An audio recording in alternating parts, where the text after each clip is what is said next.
मेरा नाम सना है। उस समय मैं 18 साल की थी। मेरे माता पिता घर से बाहर थे। मैं एक खूबसूरत और नाजुक लड़की थी। मैं अभी अपनी 10वीं कक्षा के पेपर की तैयारी कर रही थी। मेरे माता पिता ने मुझे पढ़ाने के लिए एक शिक्षक रखा था। वह मुझे हर शाम पढ़ाता था। एक दिन मेरे माता पिता घर से बाहर थे और चूंकि मेरे पेपर नजदीक थे, उन्होंने मुझे अपने साथ ले जाने से मना कर दिया और मैं घर पर अकेली थी।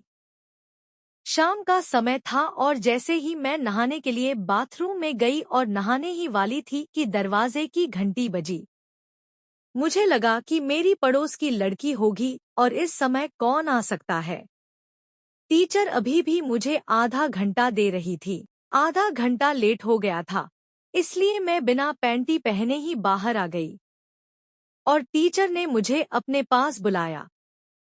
वीडियो देखने के लिए मेरे YouTube चैनल को सब्सक्राइब करें और दूसरा भाग देखने के लिए मेरे YouTube चैनल पर जाएं। आपको दूसरा भाग वहां मिलेगा।